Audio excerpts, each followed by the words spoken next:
Amen. Gloire au Seigneur. Voilà, je vous invite à ouvrir vos Bibles et y faire deux lectures. La deuxième épître de Paul à Timothée, chapitre 3, verset 16, et l'évangile de Luc, chapitre 1er,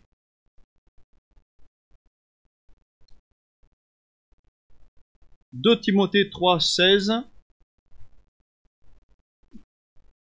Toute écriture est inspirée de Dieu et utile pour enseigner, pour convaincre, pour corriger, pour instruire dans la justice, afin que l'homme de Dieu soit accompli et propre à toute bonne œuvre.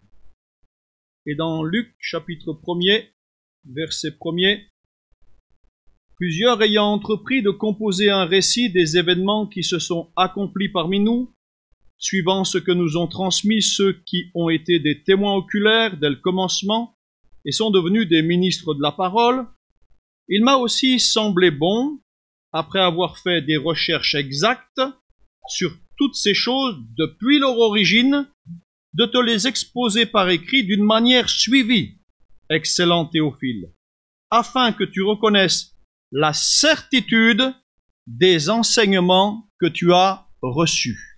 Afin que tu reconnaisses la certitude des enseignements que tu as reçus. La Bible nous dit que tout ce qui n'est pas le produit d'une conviction, c'est manquer le but, c'est pécher, c'est se tromper. Elle nous dit aussi que si nous sommes des gens qui doutons, qui ne savons pas trop, peut-être ben que oui, peut-être ben que non, nous sommes comme une petite barque au milieu des flots, sans rame, sans gouvernail, et nous sommes agités ici ou là, on ne sait pas où c'est qu'on va atterrir, on ne sait pas où c'est qu'on va amérir. Et nous allons voir ce matin que nos certitudes, nos convictions nous viennent de la parole de Dieu, de la parole du Seigneur. Nos certitudes au sujet de Jésus, nous ne les rêvons pas la nuit, elles ne viennent pas de la télévision, elles ne viennent pas de certaines choses, elles viennent de la parole de Dieu, la Bible, la parole de Dieu faite papier. Ainsi, j'aimerais vous communiquer quelques certitudes au sujet de cette parole, pourquoi la Bible est la parole de Dieu. Luc dira à Théophile, afin que tu reconnaisses la certitude. Nous aussi, nous reconnaissons déjà, ou nous voulons mieux reconnaître la certitude de ce que nous croyons. Parce que quelqu'un pourrait bien dire, finalement, là j'ai affaire à principalement que des croyants, mais quelqu'un pourrait dire, comment dites-vous que la Bible est la parole de Dieu? Pourquoi la Bible est la parole de Dieu? Il existe bien d'autres livres, une quarantaine de livres spirituels qui prétendent même être la révélation divine. Alors pour quelle raison un autre livre ne serait-il pas aussi parole de Dieu ou un mix de tout plutôt que la Bible, parole de Dieu? Qu'est-ce qui prouve, monsieur le pasteur, que la Bible, la Sainte Bible, les 66 livres, sans les apocryphes, est la parole de Dieu? C'est une question raisonnable, non? Parce que nous qui sommes croyants, on est des gens bien, gentils, on accepte, on reçoit, mais l'Écriture nous dit que comme les gens de Béret, il faut quand même éprouver ce qui nous est dit. Il faut quand même savoir si ce qu'on nous raconte du haut de l'estrade, c'est pas du n'importe quoi. Donc pourquoi je crois, en qui je crois et qu'est-ce que je crois, C'est donc une question raisonnable. La première preuve que nous pourrions donner que la Bible est la parole de Dieu, c'est que sa lecture, la lecture de la Bible, donne foi, donne confiance dans la parole du Seigneur. C'est-à-dire que quand nous lisons la Bible, nous sommes avec le temps de plus en plus convaincus qu'elle est parole de Dieu. C'est vrai. C'est vrai. C'est un livre plein d'intelligence. C'est un livre plein de sagesse. C'est un livre prophétique. J'ai une anecdote, mais je vous la donne rapidement. Une fois, je me suis retrouvé en cardiologie pendant 15 jours et j'avais à côté de moi un homme d'une plus de 80 ans qui était DRH chez les Ciments Lafarge. Cet homme n'était pas croyant, il me voyait me tordre de douleur, mordre mon oreiller, accroupi là sur... et je l'entendais, le pauvre, qu'est-ce qu'il encaisse, le pauvre, qu'est-ce qu'il encaisse. Et puis au bout de quelques jours, bien sûr, la morphine aidant, j'ai pu reprendre un petit peu, pas du poil de la bête, mais ça allait un peu mieux. Et ma femme m'avait amené ma Bible et 2 livres là, et je m'asseyais et je prenais des notes. Et au bout de 3 jours, cet homme m'a dit mais vous êtes obligé de faire ça? Je dis non, je suis pas obligé, mais je le fais parce que j'aime, parce que la Bible c'est un livre intelligent, c'est pas un bouquin religieux. Il m'a fait mais j'ai pas de Bible, vous pourriez pas m'avoir une Bible? J'ai dit bien sûr, je vais vous avoir une Bible. Et je lui dis venez voir. Donc c'est lui qui s'est déplacé, qui est venu jusqu'à moi, et comme je connais un petit peu ma Bible, j'ai fait semblant d'ouvrir en plein milieu, mais je savais que j'allais taper dans les proverbes. Donc je tape dans les proverbes et je lui dis regardez, c'est pas intelligent ça? C'est pas religieux, c'est intelligent. Et cet homme a désiré vraiment lire la parole de Dieu. Alors pour l'anecdote, ouais j'y vais, je vous la dis quand même.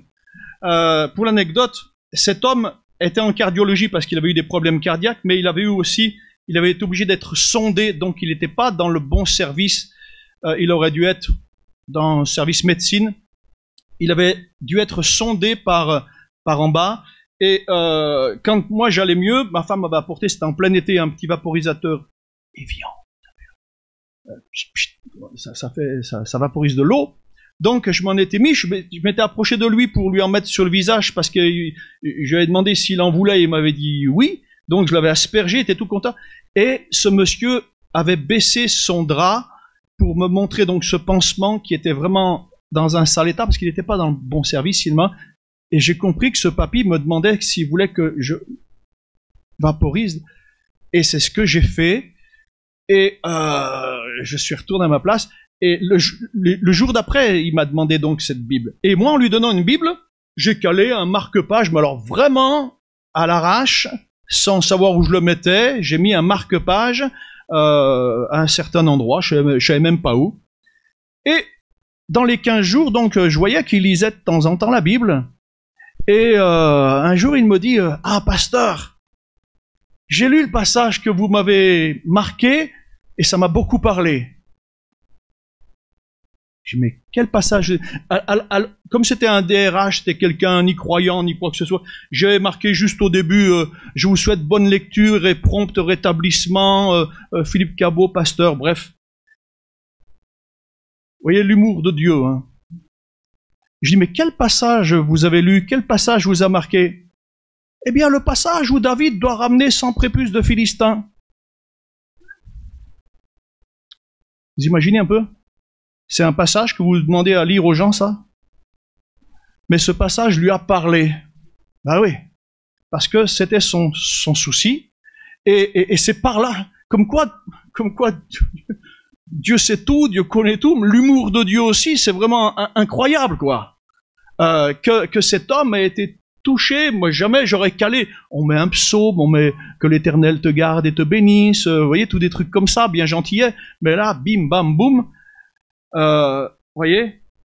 Et cet homme, qui était un homme instruit, plein d'intelligence, eh bien, est sorti de l'hôpital en m'invitant à aller chez lui plus tard. Et à faire la même chose qu'on a fait ce matin pour le couple.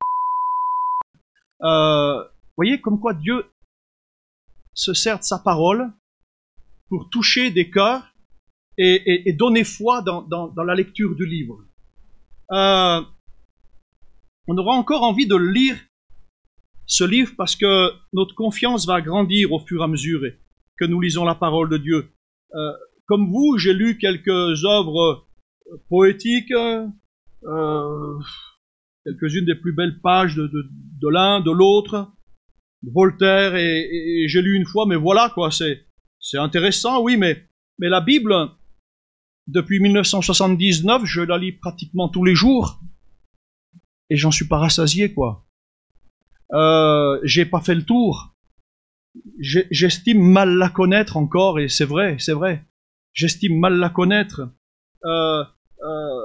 Depuis ce trilingue Gédéon que j'ai lu dans une chambre d'hôtel, eh bien, je lis la Bible tous les jours, depuis 1979, mais elle m'a beaucoup apporté, mais je sais qu'elle attend à m'apporter encore. Je sais qu'elle attend étant à m'avertir, étant à me préparer, à m'informer. Il est une période où je tenais un magasin sur Chambéry et je démarrais de bonne heure le matin à 4 heures et j'avais pas beaucoup de temps pour lire ma Bible. Aussi, je prenais ma Bible un petit peu dans une période particulière. Il y avait 31 proverbes. Il y a toujours 31 proverbes dans la Bible. Si on était le 16 du mois, je lisais le proverbe 16. C'était, vous me direz, un petit peu une lecture superstitieuse, vous me direz. Mais combien de fois le Seigneur m'a averti? En ayant fait ma lecture le matin, avec quelques versets là, par rapport à un commercial, par rapport à une employée, par rapport à certaines choses qui allaient se passer dans la journée, c'était par rapport à ma lecture du matin.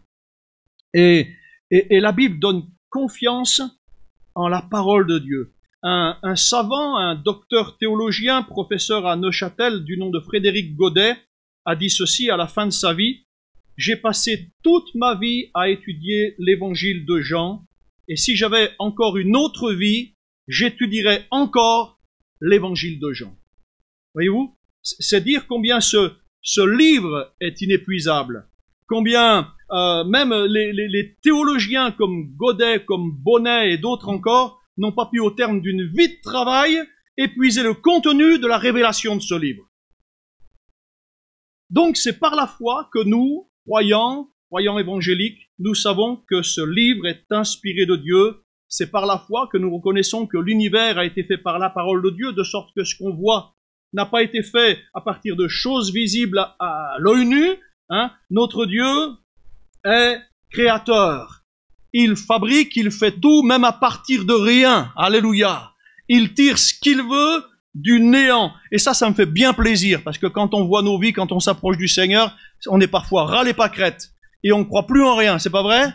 On sait plus ce qu'on est capable de faire. Eh bien, lui, il tire encore du bon, et il sait faire avec rien. Il sait tout faire. Alléluia. Que son nom soit béni. Les hommes, eux, ils transforment la matière. Ils se disent créateurs. On a affaire à des gens qui sont des créateurs. D'accord, ok. Mais notre Dieu est le seul véritable créateur.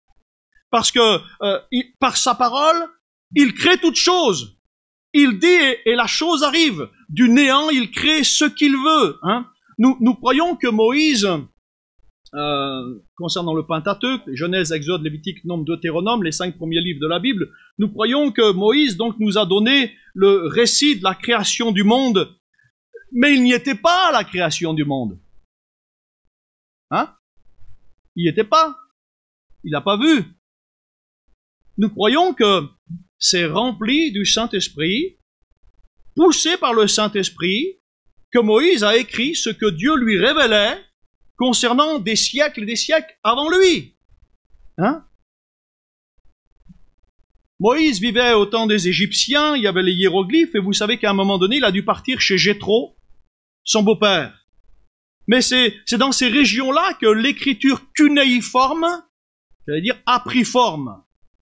C'est dans ces régions-là du Proche-Orient ancien que on a commencé à répandre l'écriture sous forme de petits carrés, marqués l'écriture cunéiforme.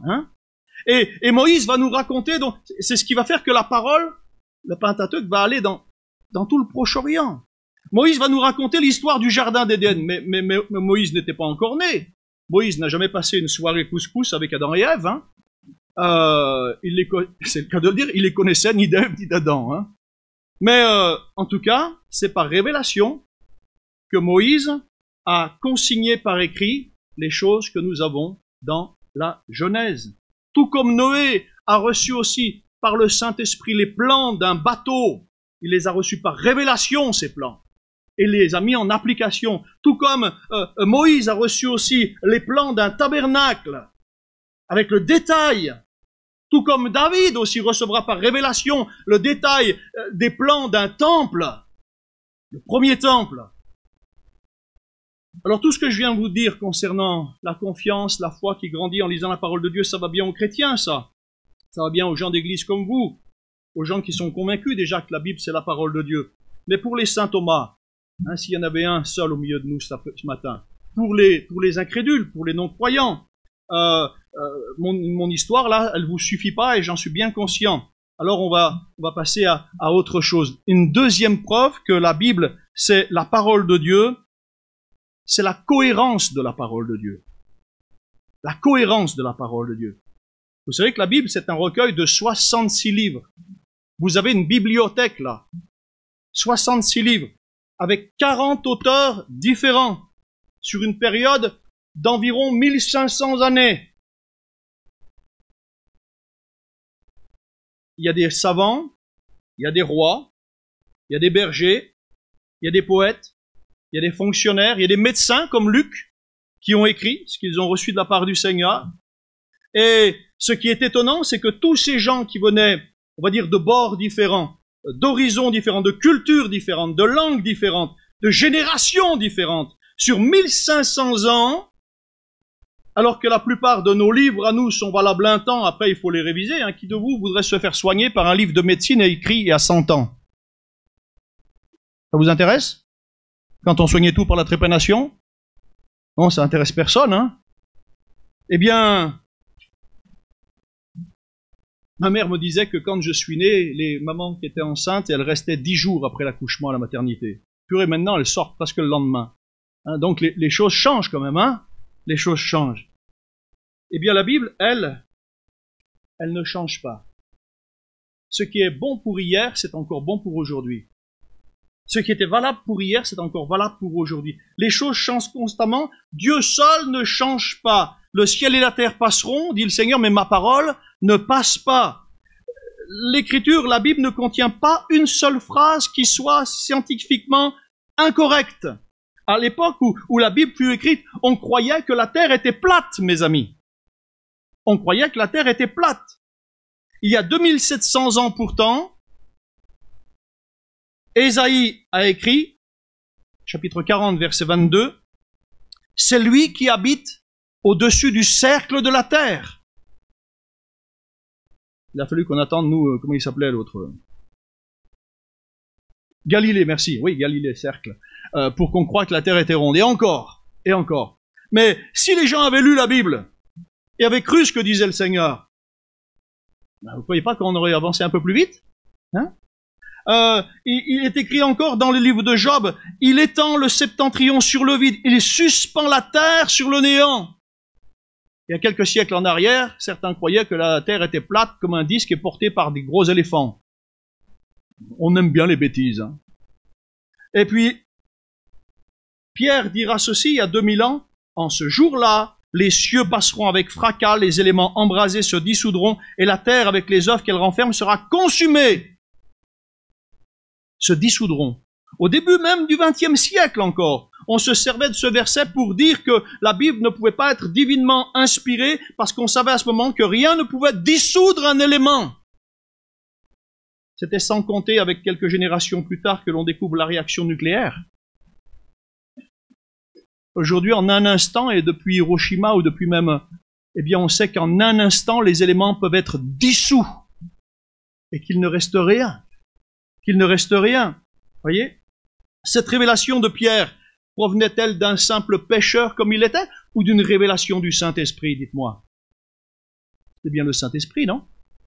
Qui l'a amené à écrire cela. Alléluia. La parole de Dieu, elle est cohérente, car c'est la parole de celui qui est le même hier, aujourd'hui et éternellement. Elle est cohérente parce qu'à la base, il y a l'auteur, il y a le Verbe qui un jour va s'incarner. Il y a la parole qui va devenir chair. Alléluia. Le Verbe qui s'est incarné, le vivant, le témoin fidèle, béni soit son nom. Jadis, un pape, c'était Jean 23, jadis un pape a convoqué un concile, c'est-à-dire qu'il a réuni à Rome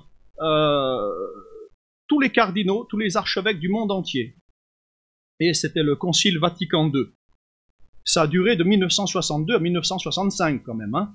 Donc 3 années de convention. Vous savez, nous les pasteurs, on se rassemble un jour tous les mois et on se rassemble de temps en temps 3 jours, 3 fois dans l'année. Mais là, 3 ans ensemble. Et tous ces hommes avaient reçu le même enseignement de base, la même formation théologique de l'Église catholique romaine. Et tous ces hommes habitués à débattre de la liturgie, à parler de ces choses, habitués à la prière, habitués à l'unité, habitués à la communion. Eh bien, au bout de 3 années de Vatican II, le Concile va connaître un dénouement inattendu, et ça c'est l'histoire, hein, c'est qu'ils ne se comprenaient plus les uns les autres. Et cela a amené un fameux schisme dans l'Église catholique romaine avec la naissance d'un nouveau catéchisme et ses affrontements avec, si certains s'en souviennent, Monseigneur Lefebvre, qui fut excommunié. Voyez-vous un peu? Vous voyez l'incohérence des religieux par rapport à la cohérence de la parole de Dieu? L'incohérence des religieux. La Bible, elle ne se contredit pas sur 1500 ans. Alors, vous voyez, cette cohérence, c'est une preuve encore que la Bible, cette cohérence est une preuve que la Bible est la parole de Dieu. La Bible est inspirée de Dieu.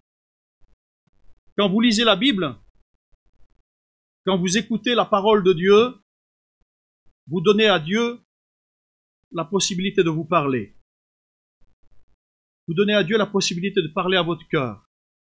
Si vous savez l'écouter, si vous savez vous taire et écouter. Écoutez dans un moment comme celui-ci, écoutez quand les gens prient, écoutez. Après avoir prié, écoutez le Seigneur, vous restez encore un instant dans sa présence dans le silence, si des fois il a quelque chose à me dire. Voyez-vous? Une autre preuve que la Bible est la parole de Dieu, ce sont les prophéties qu'elle contient. Et là, on pourrait faire plusieurs réunions rien que là-dessus, hein.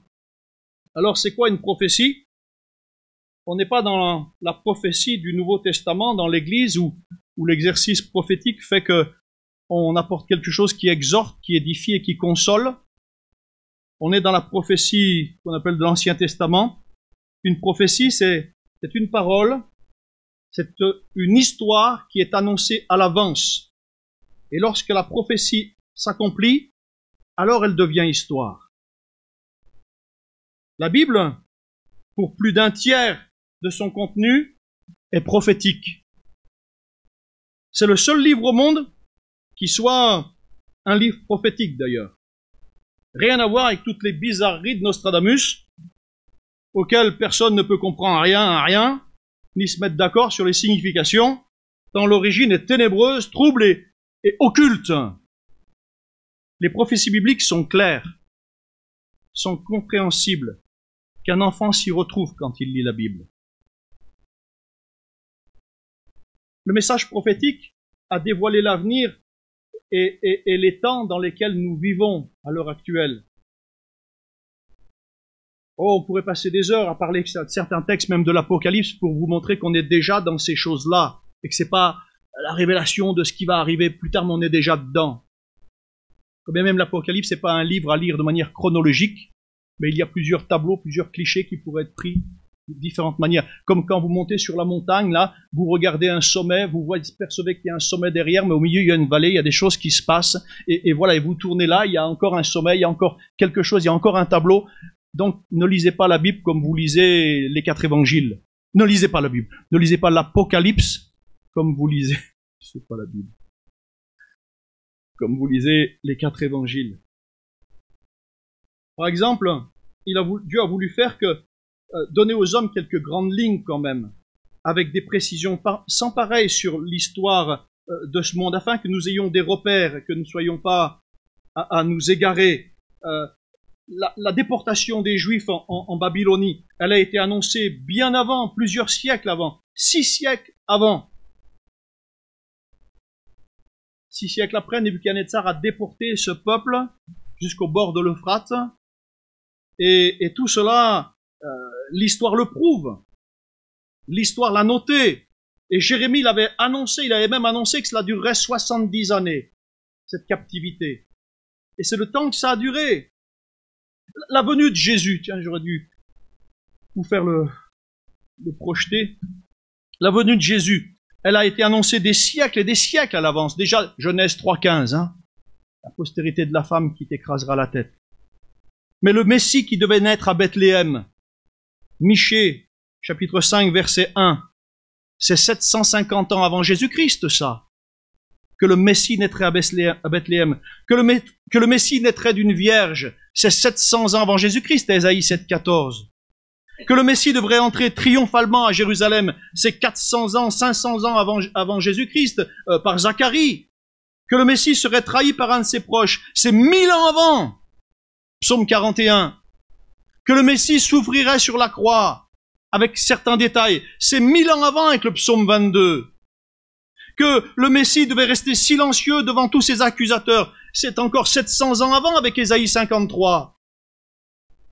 Je ne comprends pas que les Juifs puissent ne pas comprendre que Jésus est le Messie. Parce qu'Ésaïe, ils le lisent dans les synagogues. Qu'on devait se moquer du Messie et l'insulter. Psaume 22 encore. Que le Messie devrait souffrir avec des criminels et prierait même pour ses ennemis. Ésaïe 53, 12. Et je peux continuer comme ça 27 fois.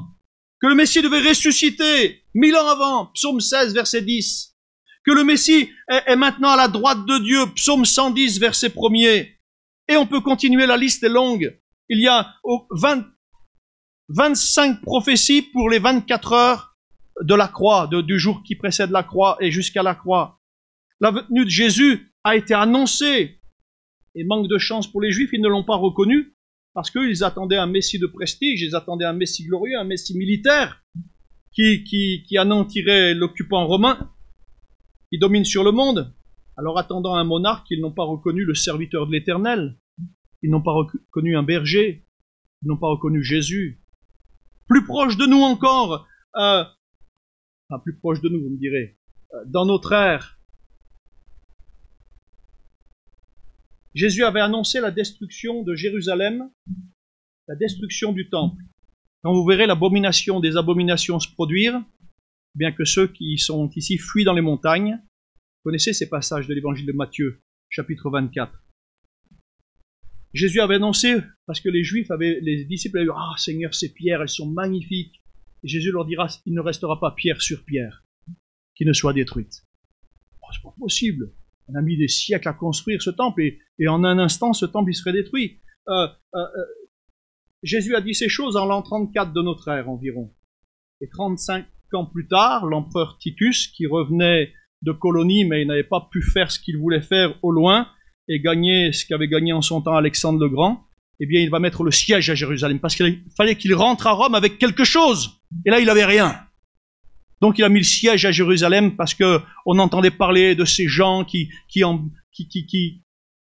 étaient comme des résistants et qui anéantissaient certaines légions romaines. Donc il va mettre le siège pendant tout un hiver. L'hiver 69 à 70. Il va même neiger dans cet hiver-là. Neiger comme jamais il avait neigé sur Jérusalem. Et au printemps 70, alors que Jérusalem est affamée, il va mettre le siège, il va rentrer dans Jérusalem et il va brûler le temple. Il va brûler le temple. Jésus avait annoncé ces choses. Et aujourd'hui, si vous allez à l'emplacement de ce temple où il était, le deuxième temple, le temple d'Hérode, vous y trouverez la mosquée d'Omar. Mais en sous-bassement, vous trouverez aussi les murs des lamentations. Vous trouvez ces murs devant lesquels les Juifs prient, pleurent, et mettent dans les interstices du mur quelques-unes de leurs prières. Vous avez encore cette prophétie de la déportation des Juifs aux quatre coins de la terre, au point qu'il y a eu cette expression « Juif errant ». Hein? C'est comment il s'appelait le gros moustachu là qui chantait « Avec ma tête de métèque, de Juif errant de pâtre grec hein? ». Moustaki. Hein? Mais l'an 48 a vu quoi? La reconstruction d'un État en un jour, dites. Et Jésus avait annoncé cela. De même que le figuier reverdit, Matthieu 24, 32. La renaissance d'une nation née en une journée. Vous voyez, toutes ces prophéties sont devenues histoire. La Bible aussi disait que ce désert refleurirait comme un narcisse. Il y a 80 ans, c'était un désert en Israël. Maintenant, il y a des milliers d'arbres. Il y a des milliers de cultures. Vous achetez des oranges de Jaffa, vous achetez des avocats d'Israël, vous avez des milliers de... C'était un désert autrefois. Hein? Jérusalem est devenue, comme dit l'Écriture, pierre pesante pour toutes les nations.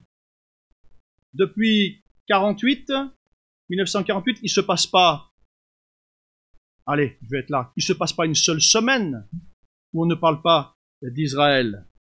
Et de nos jours encore, on voit bien qu'il ne se passe pas un jour sans qu'on en parle.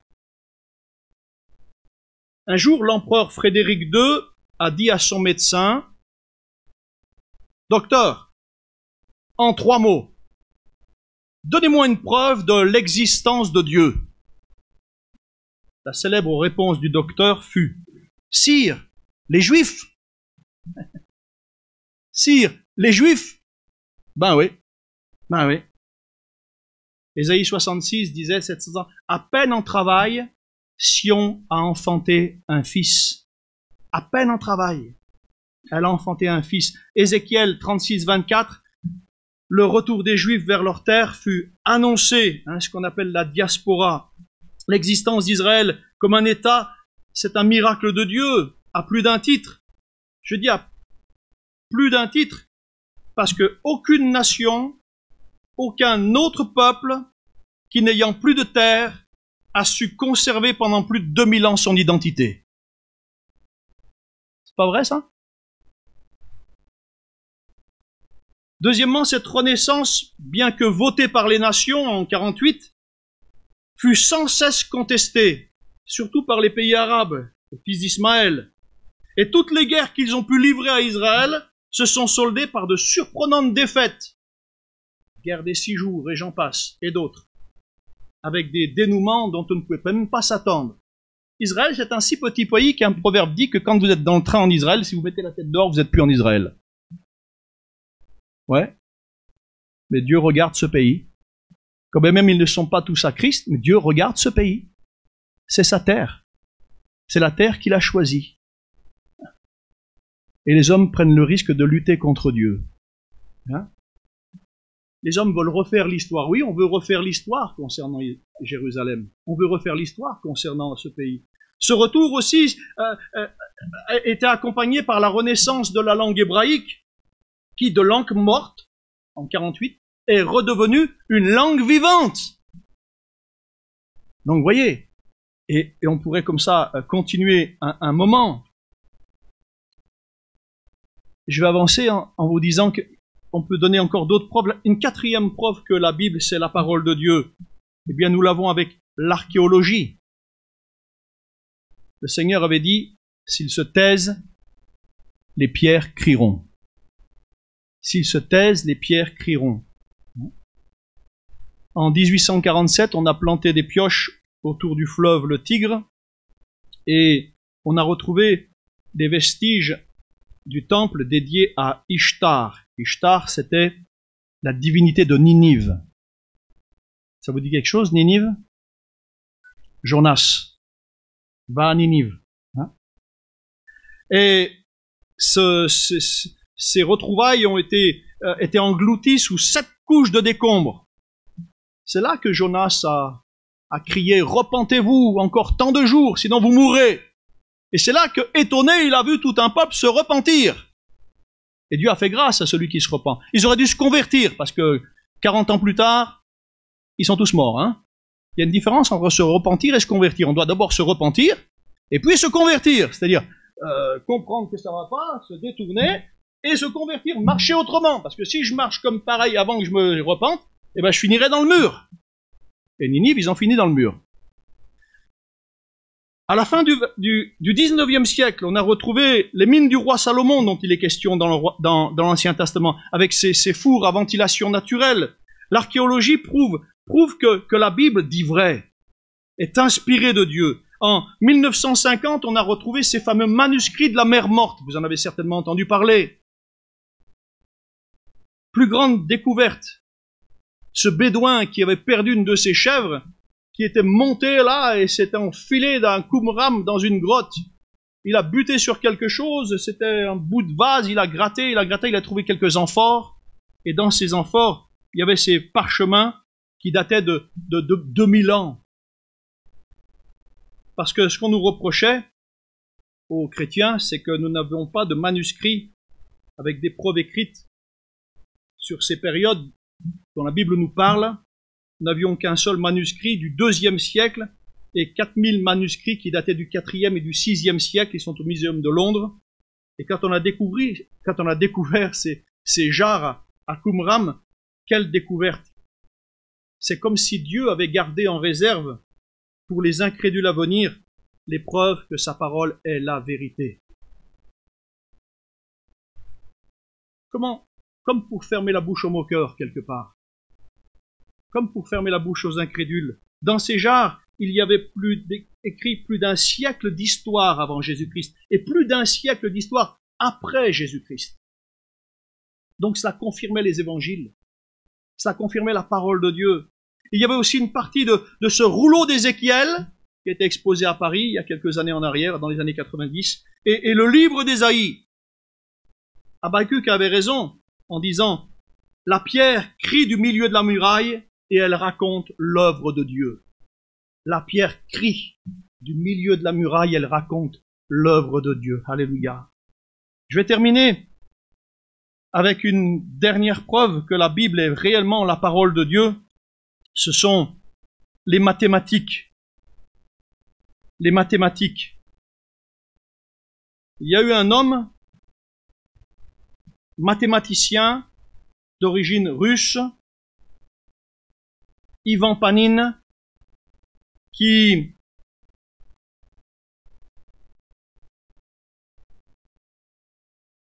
s'est révolté contre le tsar, participant à plusieurs complots contre le tsar. Il a choisi l'exil politique en Allemagne, puis s'est retrouvé aux États-Unis où il fut diplômé d'Harvard. Cet homme n'était pas croyant, mais en 1890, alors qu'il étudiait les textes hébreux et grecs concernant la Bible, cet homme fut intrigué par certaines disparités littéraires qui s'y trouvaient. Il a découvert dans la Bible, en hébreu et en grec, une structure numérique dans les 66 livres, c'est pour ça qu'on reconnaît les livres apocryphes de ceux qui ne le sont pas, dans laquelle le chiffre 7 était prépondérant. Il a consacré 50 années de sa vie à cette recherche. Il a étudié donc ce plan sous-jacent des textes bibliques, parce que comme vous le savez, l'hébreu et le grec sont deux langues uniques, car chaque lettre sert de chiffre. Et ainsi, chaque paragraphe de la Bible et chaque livre est bâti de telle sorte qu'il est impossible de retrancher un mot, un iota, comme dira Jésus, sans endommager la structure entière, tout le contexte. C'est pour ça qu'il faut faire attention avec certaines versions. Vous recherchez sur Google, c'est toujours écrit Ivan Panine. Ivan Panin. Ivan Panine a publié ses résultats en demandant à tous ses confrères physiciens, mathématiciens, de donner une explication naturelle à ce phénomène. Personne jusqu'à ce jour n'a pu l'expliquer. Un fameux rabbin, pendant la Deuxième Guerre mondiale, a commencé ses études.